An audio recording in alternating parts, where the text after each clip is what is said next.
How to split firewood by hand. Save money, get fit, and stay warm this winter. Hand splitting your own firewood helps you do it all. Cutting your own log rounds for firewood or buying unsplit wood and doing your own splitting at home can cut your fuel costs, while giving you greater control over the finished product.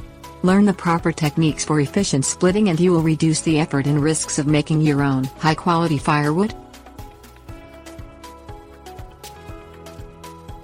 Things you will need. Safety goggles.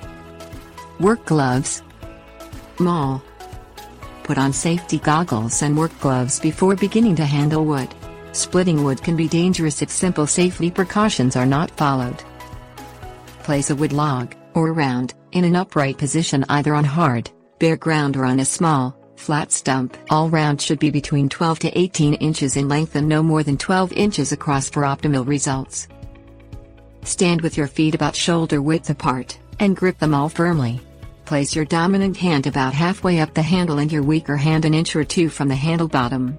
Your forward hand will be used to guide the maul on its upward arc, while your other hand is used to steady the maul and act as a pivot point. Swing the maul back and up over your head, and bring it down as quickly as comfortably possible into the center of the round. As you do so, your dominant hand should slide down naturally toward the other hand, forming a solid grip near the base of the handle as you strike the wood. Strike the wood with full effort each time, or you will tire quickly and the maul head may bounce off the wood at an angle. Repeat these swings until the wood is split into the desired size pieces. Attempt to strike the wood near the same spot each time. If you are unable to split it completely from one side, turn the log round over and hit it again.